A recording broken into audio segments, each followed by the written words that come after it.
Welcome back to Book Smart Bitches, where we explore the transformative power of literature on our understanding of food, health, and culture. I'm your host, Erica, and in today's episode, we delve into Michael Pollan's seminal work, In Defense of Food and Eater's Manifesto. Join me as we journey through the pages of In Defense of Food, uncovering its key principles and how they can guide us towards a healthier and more mindful relationship with food. Now, I do want to start off by saying thank you so much for being a part of this journey so far. We are officially 1 month into Book Smart Bitches. And as you can probably tell, this has been National Nutrition Month. I know I might have mentioned this before. And I just want to wrap up our National Nutrition Month segment with In Defense of Food. We started out with intuitive eating, learning to be a mindful eater. And then we went into the mind-gut connection and discovered how the brain and gut communicate. Then we dove into body kindness and learned about self-acceptance and self-love. And now we get to finish off with In Defense of Food. And I'm super, super excited. So, tag along for the ride. I do want to introduce the author. So a little backstory on Michael Pollan. He is an American author, journalist, and professor known for his books and essays on food, agriculture, and the environment. He is a contributing writer for the New York Times Magazine and a professor of journalism at the UC Berkeley Graduate School of Journalism. Pollan is best known for his books such as The Omnivore's Dilemma, In Defense of Food, and The Botany of Desire, which explore the social, political, and ecological implications of how we eat. His work has been influential in shaping our conversation around sustainable food systems, nutrition, and the impact of food choices on health and the environment. Pollan's writing is characterized by its depth of research, engaging storytelling, and advocacy for a more conscious and sustainable approach to food production and consumption. Now, why this book? In Defense of Food resonates deeply with me because it changes the conventional wisdom surrounding nutrition and diets. This book offers a refreshing perspective. Michael Pollan's approach is not about strict rules or fad diets. Instead, he advocates for a return to simplicity and a focus on real, wholesome foods. And plus, this entire message that Michael Pollan is discussing about In Defense of Foods, I think really resonates with our podcast. And Book Smart Bitches is all about promoting holistic well-being and self-acceptance. And this book encompasses just those very things. Now, In Defense of Food by Michael Pollan offers a new perspective on eating, like I mentioned. Pollan argues that the Western diet, with its emphasis on processed foods and nutrients, has led to a rise in obesity and chronic diseases. He advocates for a return to a more traditional way of eating, emphasizing whole, unprocessed foods. He encourages readers to eat real foods, mostly plants, and to avoid highly processed foods. Overall, the book's core message is about simplicity of eating and the importance of enjoying food in its natural form. Now, some of the core concepts that he discusses is eating mostly plants. Pollan advocates for a diet rich in plant-based foods like fruits, vegetables, whole grains, and legumes. He suggests that a plant-based diet can improve a wide range of nutrients and health benefits. And some of those health benefits being weight management. And he mentions that whole foods are low in calories and high in nutrients. So you're, consuming less calories with eating whole foods, but at least you're getting overall benefit. You're getting that high energy and just overall improved health. You have a reduced risk of chronic diseases by eating whole foods, which includes, a reduced risk of heart disease, diabetes, and certain cancers. He also mentions that there's improved digestion, which we all know is super, super important, like we learned in the mind-gut connection. And he says overall better mental health, which we also learned in the mind-gut connection when we discussed that book. Oh, and he also says that eating whole foods are associated with improved skin health. So you'll have clearer complexion and just an overall healthier appearance. So we all love that. We all want to look good. He also emphasizes that we need to avoid processed foods. I cannot emphasize that enough. He says that processed foods are nutrition deficient. They're high in added sugar. They're high in unhealthy fats. They have artificial ingredients, which this is a huge, huge thing. I did not realize this until I read the book. Just all these incredible facts about processed foods and artificial ingredients. He says that processed foods contain artificial ingredients, preservatives, and additives that are not found in whole foods, obviously. And they're made from chemicals that have been linked to allergic reactions, asthma, and other respiratory issues. And he says that consuming artificial flavors can disrupt the natural ability to taste and enjoy the flavors of foods.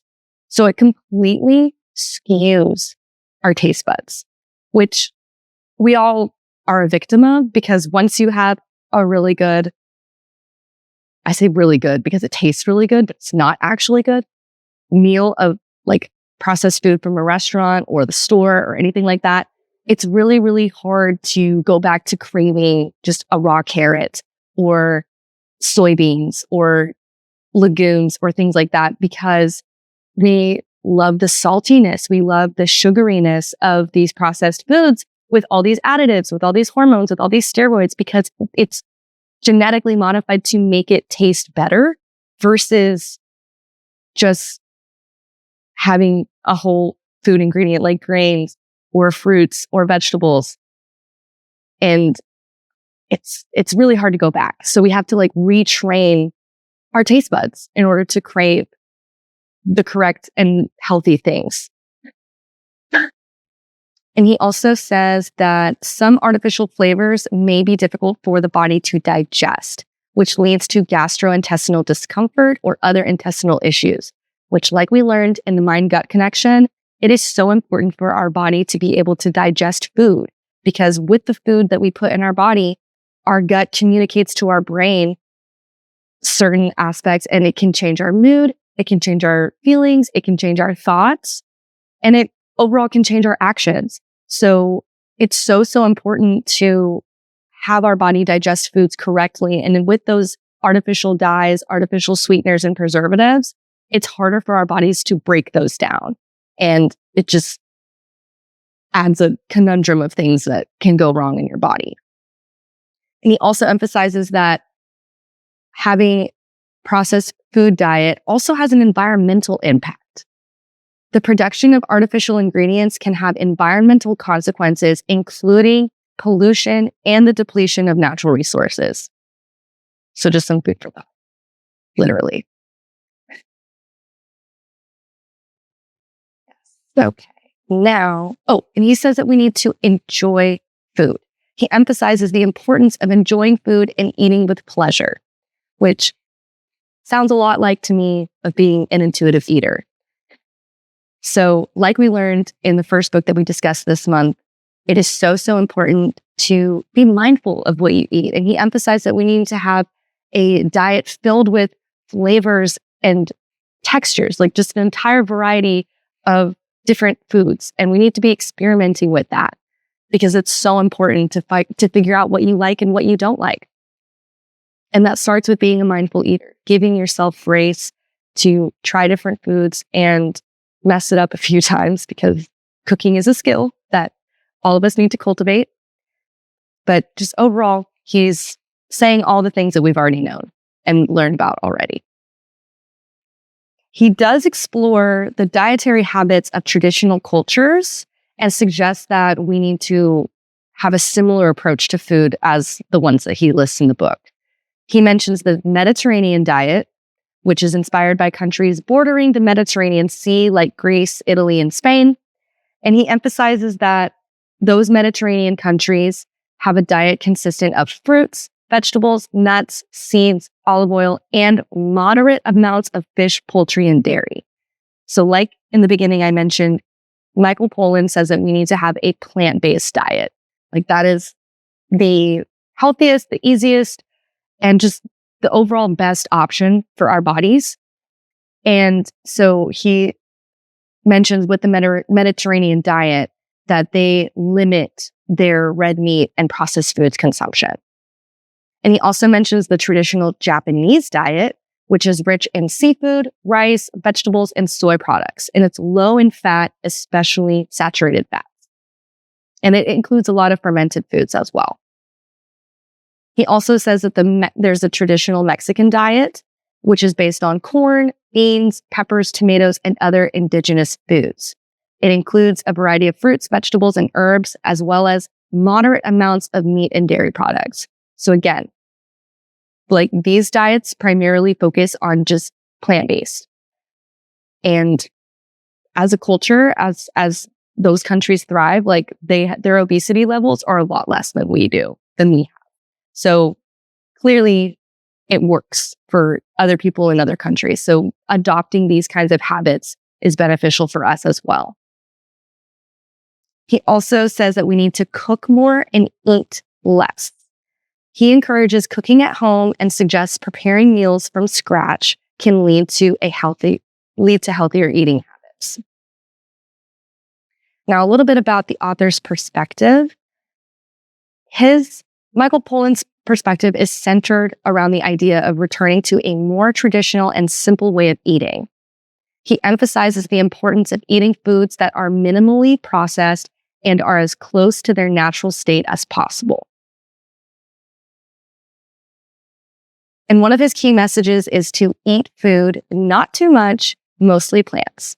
By this, Pollan means that we should focus on eating real, whole foods rather than processed foods, and we need to avoid overeating and make plant-based foods the foundation of our diets. Overall, his perspective is one of advocating for a simpler, more mindful approach to eating that prioritizes health and well-being. Now, let's talk about some of the practical applications that he mentions in the book. He says we need to eat whole foods. Duh. We need to focus on eating foods that are as close to their natural state as possible. This is super, super emphasized in the book. We need to get back to basics. That's really all he's saying. We need to limit our processed foods intake, which, as we now know, processed foods have sugars, unhealthy fats, and artificial ingredients. We need to cook at home. Cooking your own meals allows you to control what goes into your food and can help you avoid the excess sugars, salts, and fats found in many restaurant and prepackaged meals. Super, super important. I know cooking at home, for some of you like me, can be a little daunting. I have very little confidence in the kitchen. I am like super fearful that I'm just going to burn my house down one day. So I'm very paranoid when I'm in the kitchen. So I don't have a lot of confidence with cooking and preparing meals for myself. That's not something that was a priority for me until I moved out and thankfully met my fiance. And my fiance has taught me everything I know about cooking. So super, super grateful for him. Without him, I would probably starve. But cooking at home is so important. And now that I am dabbling a little bit more in the kitchen, it's great. You can make your own foods. You can season as much as you like, I love a lot of seasoning. I don't know about y'all, but salt is not enough for me. And it's so important. And it's a life skill too. Like it's something that everybody should know how to do to some extent. I mean, not all of us can be Gordon Ramsay, but Michael Pollan says that it's important for us to learn how to make some of our foods at home so that we can limit the amount of processed foods that restaurants and food chains alike are doing and having in their meals, because we're trying to drift away from being unhealthy. So take control of your food, take control of your kitchen, and, have some experimental days messing around with food. It's great. We also need to eat a variety of plant-based foods. So fruits, nuts, vegetables, whole grains, and seeds. We need to incorporate all of those into our diet. They are so, so important in maintaining overall health. And again, he mentions that we can be a mindful eater. Pay attention to your body's hunger and fullness cues. Eat slowly, savor your food, and try to avoid distractions like watching TV, working, trying to multitask with food. Because when you're multitasking and you're distracting yourself, you have more of a tendency to overeat. And as we now know, overeating is a big no-no. We cannot do that. Not good for us. We can also limit our sugar and unhealthy fats. So we need to choose natural sweeteners like honey or maple syrup and use healthy fats like olive oil or avocado instead of butter or margarine. So, these are practical resolutions that we can incorporate in our lives because it's important to be in control of what we eat and how we eat it. And he also advocates that we should read nutrition labels. When buying packaged foods, read the ingredient list and nutrition label. Look for products with minimal ingredients and avoid those with added sugars, trans fats, and artificial ingredients.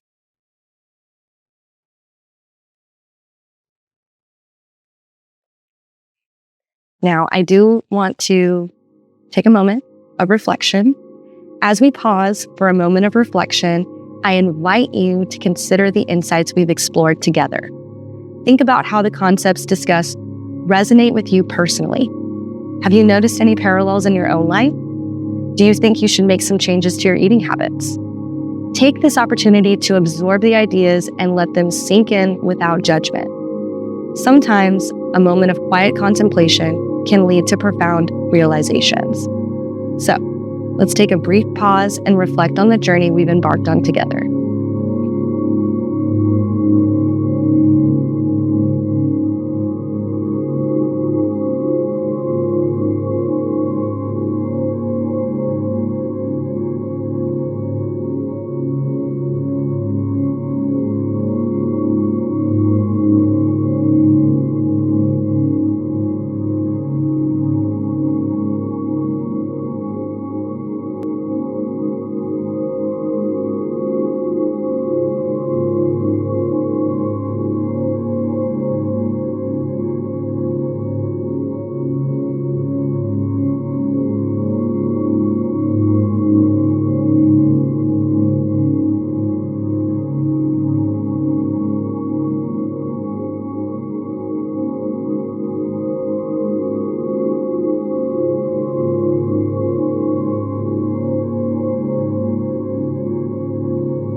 Now, your thoughts and experiences are an integral part of our conversation. Please express your real life experiences. They add so much depth to our discussion. Please comment, do all those amazing things on social media. I want to hear from you.